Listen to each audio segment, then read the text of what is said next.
원고들이 서서 이 피해자를 압박하는 것, 이게 다른 원고들이 피해자를 세상에서 압박하는 것도 문제지만 법정 안에서 이렇게 무질서하게 그리고 또 악하게 재판정을 교란하는, 재판장을 무시하는, 재판장이 있는데 피해자를 가운데다 두고 둘러서서, 여기 원고들이 서서라고 하는 말은 그냥 다른 사람들한테 설명하기 쉽게 일어나서 다른 사람들이 잘 보도록 그런 게 아니다는 거죠.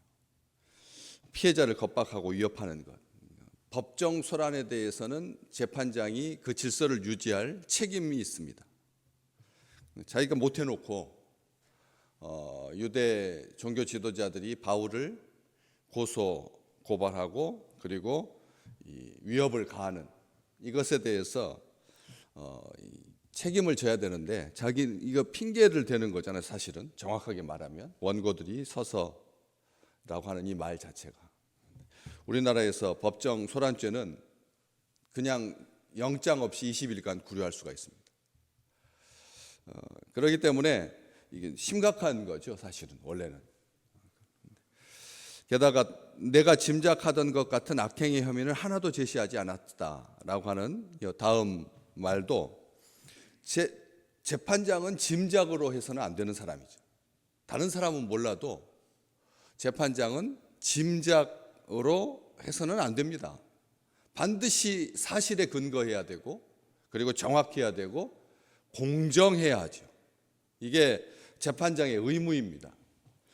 짐작으로 해서는 안 되죠. 사실만으로 법에 의해서 공정하게, 사적인 감정을 배제하고 느낌이나 상상으로 해서는 안 되고 지레짐작해서는 안 된다라고 하는 것, 편견과 선입관, 고정관념 다 떠나서 사사로운 정, 또 뇌물로 판결을 굽게 하는 것. 성경은 이 재판과 관련하여서 이게 사람들을 불편하게 하는 거다. 이게 기본이라는 거죠. 이게 인권이고요. 욥기 22장 말씀은 하나님께서는 동기를 살피신다.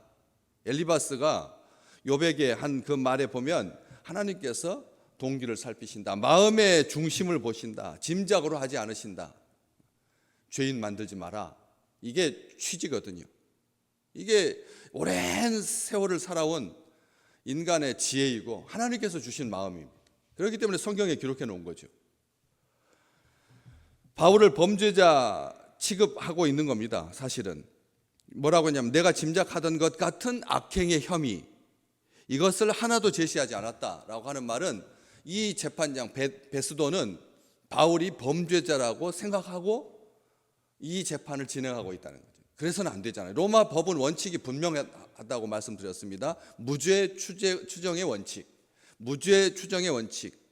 입증되기 전에는 무죄한 자로 수사하는 단계뿐만 아니라 판결이 확정될 때까지도 이 피해자의 인권을 생각하면서 죄인 취급해서는 안 된다라고 하는 이 대원칙이죠. 재판 전체를 이끄는 대원칙입니다. 오죽했으면 이런 말이 있을까요? 의심스러우면 피고인의 이익으로. 이게 법을 진행하는 모든 사람들이 신경 써야 되는 표어입니다. 의심스러우면 피고인의 이익을 위해서 하라는 거죠. 재판이 피고인의 이익을 위해서 하라. 이게 오래된 법원입니다. 오래된 법 시스템 아래서 통용되는 기본 원칙이라는 거예요. 무조건이 아니라 의심스럽다면, 혹시라도 의심스럽다면 피고인의 이익으로라고 하는. 대제사장을 비롯한 유력한 공회의원들이 바울을 고소했을 때 그들의 사회적인 지위나 명망으로 봐서 문제될 것 없는 사소한 문제로 소송을 제기하지는 않았을 거다라고 하는 이 짐작으로, 그런 생각으로 바울을 범죄자 취급했다는 거죠. 틀림없이 바울은 악행을 저질렀을 거다. 이 사람. 온통 나라를 유대 지역을 소란시키고 애굽으로 도주한 그 애굽 사람처럼 바울은 그런 사람이었을 거다. 이 악행, 로마의 총독이 이 유대 지역, 갈릴리 지역의 사람들에게 악행이라고 생각하는 것이 뭐였을까요? 로마의 총독이 이렇게 악행이라고 생각하는 것, 로마에 대항하는 거죠. 로마에 반역하는 것. 여기 밑에 19절에 오직 자기들의 종교, 이 종교 문제로 얽혀 있을 뿐이지 이것은 사실은 아니었다. 이제 지금 그 말하려고 하는 거거든. 자기가 생각했던 악행의 혐의는 하나도 제시하지 않았다라고 하는 말. 그 악행이 뭐였느냐? 종교 문제는 악행이 아니라는 거예요. 종교 문제는 악행이 아니라는 거죠. 예수라 하는 이가 죽은 것을 살아있다고 바울이 주장하는 그 일에 관한 문제로 고발하는 것뿐이다. 예수가라고 하는 사람이 죽었는데 살아있다라고 주장하는 것은 악행이 아니라는 거예요. 본인이 다 벌써 생각 가운데 판단하고 또 원래는 악행한 사람이라고, 로마에 대항한 사람이라고, 폭동을 일으키는 사람, 소요 주동자 이런 사람이라고 생각했는데 그렇지 않았다라고 하는 것이죠. 미리 짐작하지 말라. 성경 우리에게 하나님께서 말씀하시는 거예요. 미리 짐작하지 말라는 거죠. 우리는 참 재판장입니다. 우리 스스로 대법관입니다. 그래서 모든 세상의 일에 대해서 지레 짐작하고 억측하고 의심하고 하죠. 시편 7편 11절 다윗의 고백을 우리는 잘 기억합니다. 하나님은 의로우신 재판장이라. 우리는 그 부분만 압니다. 그 다음을 몰라요. 우리가 외국에 유명한 노래 첫 소절만 알고 그 다음 단어를 모르는 것처럼 하나님은 의로우신 재판장이다라고 하는 것만 알고 그 뒤에 이어지는 말을 신경도 안 쓰는데 그 뒤에 보면 참 놀라운 말씀이 있죠. 하나님은 의로우신 재판장이시며 매일 분노하시는 하나님이시다. 매일 분노하신다. 하나님이 의로우신 재판장이라고 하면 그 다음에 이어지는 말이 뭐야 돼야 되죠? 불공정한 사람들을, 가난한 사람들을 두둔하시는, 그렇잖아요. 약한 자를 위하시는 요 말이 바로 이어서 나올 줄 알았는데 하나님께서 매일 분노하신다. 뭐에 대해서? 뒤에 기록되어 있습니다. 사람이 회개하지 않는 것에 대해서. 우리는 의로운 재판장이라고 하면 판결을 공정하게 하는 것, 요것만 생각하는데 그 뒤에 고백이 더 중요하다는 겁니다. 회개하지 않는 것에 대해서 하나님께서 만약 심판하신다면 우리 믿는 사람들 중에서도 몇 명이나 하나님의 의로우심을 찬양할 수 있을까요? 우리가 하나님 앞에 오늘 또 한 주를 마감하고 명절로 접어드는 이 좋은 시간에 우리가 하나님의 의로우신 재판장이시다, 하나님께서 의로우시다라고 말하는 그 말 뒤에 회개하지 않는 자에 대해서 하나님께서 매일 분노하신다. 심판하지 않으시고 분노하신다. 왜? 아들에게 심판을 위임하셨고 하나님은 심판하지 않으시는 분이다. 참으시는 분이다. 하나님은 길이 참으시는데 회개하지 않는 것에 대해서 하나님께서 매일 분노하신다. 그 뒤로 쭉 이어집니다. 뭐라고 되어 있냐면 악인이 죄악을 낳으며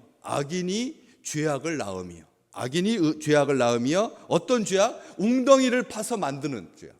웅덩이를 파서 사람들을 무너지게. 이걸 회개하지 않는 거예요.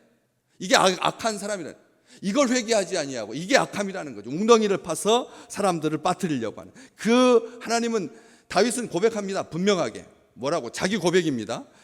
그의 재앙을 자기 머리로 돌아가게 하실 것이다. 그의 재앙을 자기 머리로 돌아가게, 그의 포악을 자기 정수리에 내리실 것이다. 그렇게 고백하고 있습니다. 오늘 우리 믿음의 백성들에게 지금 참 놀라워. 어제도 말씀드렸지만 대한민국 사람들이 헌법을 베껴 쓰고 있다. 헌법을 필사한다. 이런 상황 속에서 다 저마다 옳은 소리, 자기가 소견에 오른 대로 말하는 사사시대의 극치를 보여주는 온 인간의 죄악의 모든 단면들을 다 드러나게 하는 이런 속에서 시편 9편에서도 다윗은 말합니다. 하나님께서 공의로 세계를 심판하신다. 정직으로 만민에게 판결을 내리신다. 의에 줄이고 목마른 삶이 되시기를 주의 이름으로 축복합니다. 의에 줄이고 목마른 삶. 우리가 이 종교 문제 그리고 예수가 죽었다가 살았다고 주장하는 그 주장에 대해서 고발할 뿐이다. 본질을 놓치고 있는 거죠. 사실은 정확하게 말하면 자기가 지레 짐작해서도 안 되지만 악행이라고 바울을 범죄자 취급했던 것, 사전에 이 사람은 범죄자다, 악행을 저지른 자다라고 하는 그런 마음을 가지고 이 재판에 임했으니 그의 재판이 얼마나 공정하겠습니까? 그래서는 안 되는 법의 기본적인 원칙도 무시하는 그런 속에서 종교 문제로, 그리고 예수라고 하는 이가 살았다라고, 죽었다가 살았다라고 주장하는 것뿐이다, 아무것도 아닌 줄 알았는데 사실은 여기가 정말 기폭제가 되고 인류 역사의 대전환기가 되었던 것을 우리는 기억합니다. 이걸 통해서 바울이 복음을 전하고 바울이 이걸 통해서 살아나게 돼요.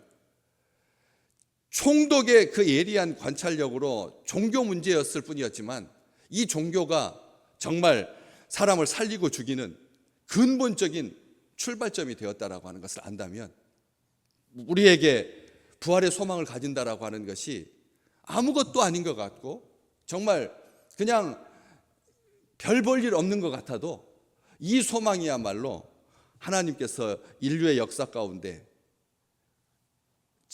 의를 심판하신, 의의 재판장이신 하나님의 그 공의를 드러내시는 가장 온전한 출발점이 된다. 오늘 또 우리에게 그런 소망이 가득하고 우리에게 그런 의가 가득하여서 정말 의를 기뻐하는 자가 누리는 하나님의 의, 회개하는 이 복을, 회개하는 복을, 웅덩이를 파서 사람을 빠뜨리려고 하지 않는, 정말 죄악을 낳는 이 세상 가운데서 의로운 백성으로 우리를 부르신 하나님의 그 놀라우신 축복이 가득한 귀한 날 되시기를 주의 이름으로 축복합니다.